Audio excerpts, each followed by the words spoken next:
All right, so I've been experimenting with the large language model, open source AI platforms that have come out, and everybody's really focused on the content. You can make them create, a rap song about, the French, about the Revolutionary War, or you can write a paper on the 1979 Iran Revolution in a seventh grade voice, and all these funny things that it can do.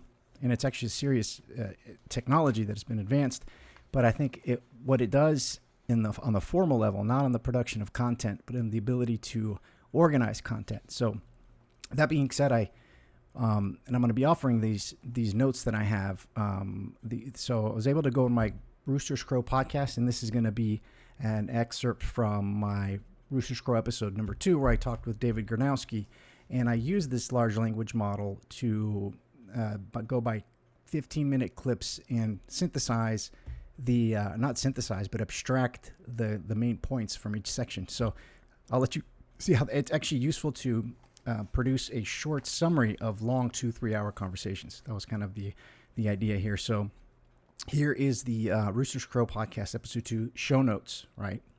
So, and the language is kind of wonky. So this was created, in 5 minutes, right, without any editing in terms of the transition. I would ask it different questions of, what is the essence of this portion of the discussion? Can you summarize this portion of this discussion and things of that nature? So just bear with me here. So the way that it came out. So this is the introduction to the Roosters Crow podcast, which focuses on engaging with ideas, people, and culture that send signals of warning, caution, and hope. The host, myself, is joined by David Gronowski, a radio broadcaster, podcaster, and interviewer of eclectic thinkers and writers. We discuss various topics such as mimetic theory, natural healing, scientism, politics, religion, and groupthink. The podcast aims to break free from toxic tribalism and groupthink and discover free will choice. The host expresses his appreciation for David's work and the importance of meeting in person, as it allows people to get a sense of each other's magnetic field, something we are rapidly moving away from in the current digital age. And the conversation begins. Next section. A conversation discusses the concept of voluntary interactions in building civilization, which involves understanding how violence can retard knowledge and groupthink. The idea that identity is socially constructed is highlighted, but it is important to avoid reducing it solely to social construction.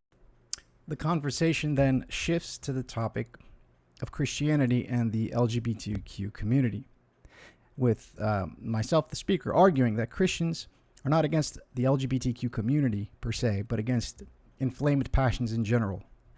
The 10 Commandments are viewed as a way to structure relationships for a coherent society, and while difficult to follow, they can prevent the negative effects of passions and toxic groupthink. The speaker acknowledges that they also struggle with these, so I acknowledge that I am a sinner as well. That's how it translated that. Next.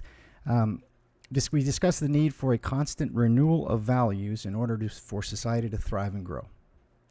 We note that the destruction of these values is leading to a dead end in cultural history. We describe personalities as little matrices that construct who we are, including our attitudes, desires, and passions. We argue that much of what we think about, perceive, is based on physics and electromagnetic fields of our bodies. We also comment on the trend of nostalgia for the 90s and 80s in pop culture, and argue that it is a sign of our culture being in a dead end. We suggest that we need a new, higher ideals to move forward. In the next section, I make several points about popular culture, particularly in movies and video games, and how it reflects our changing values and culture. We argue that there's a lack of differentiation and identity markers in contemporary culture, and that the depiction of women in these media is particularly problematic. We suggest that the normalization of women as physically strong and capable of saving themselves creates an unrealistic and unhealthy cultural norm. We argue that a healthy culture should be able to depict a man helping a woman in distress without being criticized. We also argue that the influence of Christianity in our culture is resulting in the creation of undifferentiation and the lack of identity markers, which is not present in the Japanese culture. Finally, that we suggest that there are a few contemporary examples of men saving women in popular culture, and the Super Mario is one of the few remaining examples. So it's a little wonky, but I think it does the trick. This is with minimal editing. Next section, it seems that the speaker, it says, is reflecting on how Christianity has become superficial and disconnected from its roots.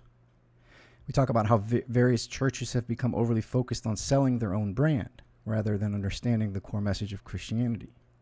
We believe that the hyper-politicization of society is also contributing to the disintegration of families and communities, and that social media is harming young people. We also note that many people in churches don't seem to understand the deeper meaning of Jesus' teachings, which we believe is contributing to the decline of Christianity. He argues that in order to understand the uniqueness of Christianity, we need to see its similarity to other myths and religious traditions. In the next section, the speaker, myself and David, talk about how society's restrictions and regulations stifle creativity, innovation, and ingenuity. Gives examples on how his great-grandfather built a mansion with innovative inventions that were ahead of their time, but society today has too many codes, permits, and regulations that limit such creative work. The speaker believes that these restrictions and regulations are caused by a desire for control and power by those in authority. He also argues that the society needs to respect and celebrate the differences between masculine and feminine and not to demonize one over the other. And then suggests that the society needs to embrace healthy differentiation and a balance between the masculine and the feminine. Next, the discussion centers around the idea that society has lost its organizing principles, leading to power without authority. This has resulted in an effacement of the fundamental rooting structure of how society understands itself, resulting in a breakdown of the family and a disintegration of relationships between men and women. We discussed the popular movie and book series 50 Shades of Grey and how it is a warning sign and a signpost to understand what is happening in society. We also mentioned the need for a postmodern conception of masculine and feminine and the impact of Freud's theories on modernity. Next section, we discuss the concept of purity of freedom and boundaries. We explain that it is important to look at this concept at multiple levels of reality. For example, just as a body has a border and a country has a border, we need to determine how to let people into the country. If we open the borders too much, we indiscriminately let people in and do not discern what we are putting into our country. On the other hand, if we close the borders, we don't let anyone in, we cannot revivify life and have no life energy to continue living. We believe that the discussion turns toward the belief that fixing relationships at the individual, family, and community levels is important because it has a ripple effect. If we can cohere the masculine and the feminine within us and share this with our families, we can have a positive impact on our children who learn by example.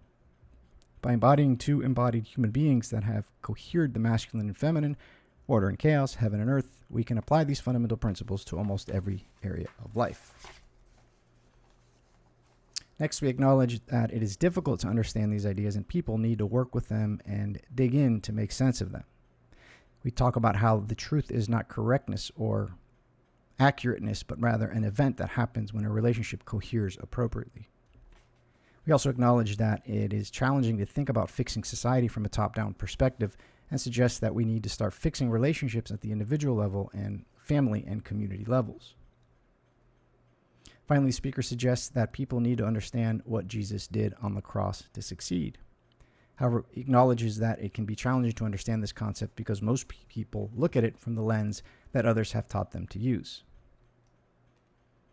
In this next section, we argue that without the challenging of difficult tasks and work, people lose their identity and society would suffer a mass extinction.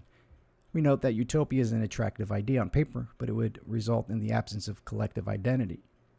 The speaker believes that there is a need for a binding agent to give people a sense of identity and purpose. Suggests that appropriate boundaries are necessary to discern who comes into the body. The speaker believes that boundaries represent the masculine and feminine forces in life.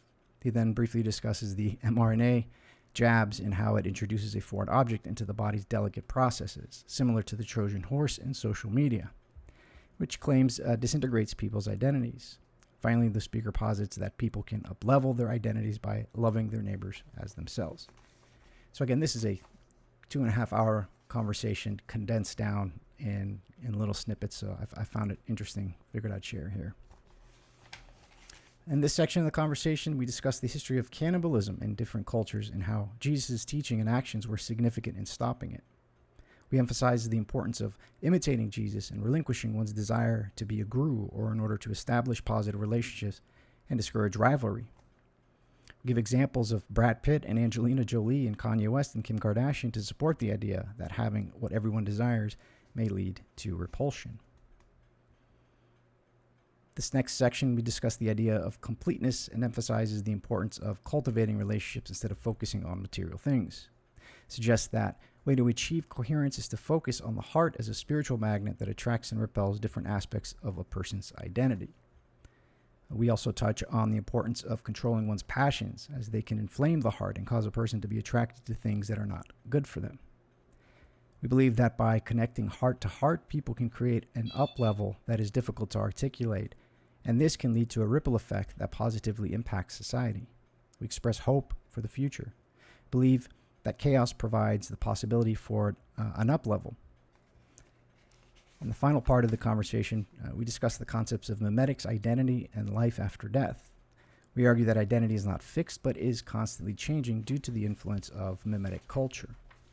We also question the idea of life after death, stating that everything in the universe is made up of the same material components, so why would we assume that our identity would remain intact after death? However, we expressed hope and desire to defeat death and the illusions of desire and mimetic scapegoat mechanisms. We believe that through the teachings of Jesus, we can defeat sin, Satan, and death, and we encourage the cultivation of the heart to create a beautiful life. So that is the end of the summary. If you want to check out the discussion as a whole, the conversation as a whole, I'll link it down below. Let me know what you think, and I'll see you guys next time. God bless.